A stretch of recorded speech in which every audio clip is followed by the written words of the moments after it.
এই মঞ্জু ভাই না আপনাদের জন্য সব থেকে বড় একটা দৃষ্টান্তমূলক উদাহরণ হতে পারে। দেখেন, মঞ্জু ভাইয়ের যদি আজকে একটা সেভিং থাকতো না, তাহলে তাকে আজকে এই মালয়েশিয়াতে অসহায় অবস্থায় থাকতে হইতো না। তার ফ্যামিলি দুই নৌকায় পা দিয়ে চলতেছে। 17টা বছর তার কাছ থেকে লক্ষ লক্ষ টাকা নিয়েছে, সংসার চালাইছে, সবকিছু করছে। বাট তিনি এখন বাংলাদেশে যাবে, তার ফ্যামিলি কি করছে, মাত্র অল্প কিছু টাকা পাঠাইছে, তারা আর টাকা পয়সা দিতে পারবে না।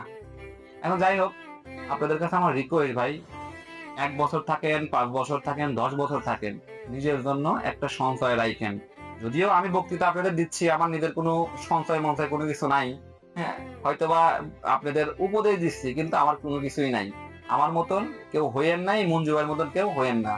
যথেষ্ট পরিমাণ একটা সঞ্চয় জমা করে রাখেন নিজের জন্য, নিজের ভবিষ্যতের জন্য। কারণ হায়াত মুহূর্ত সম্পূর্ণ কিছু আল্লাহর হাতে। ভবিষ্যতে আপনার কি হবে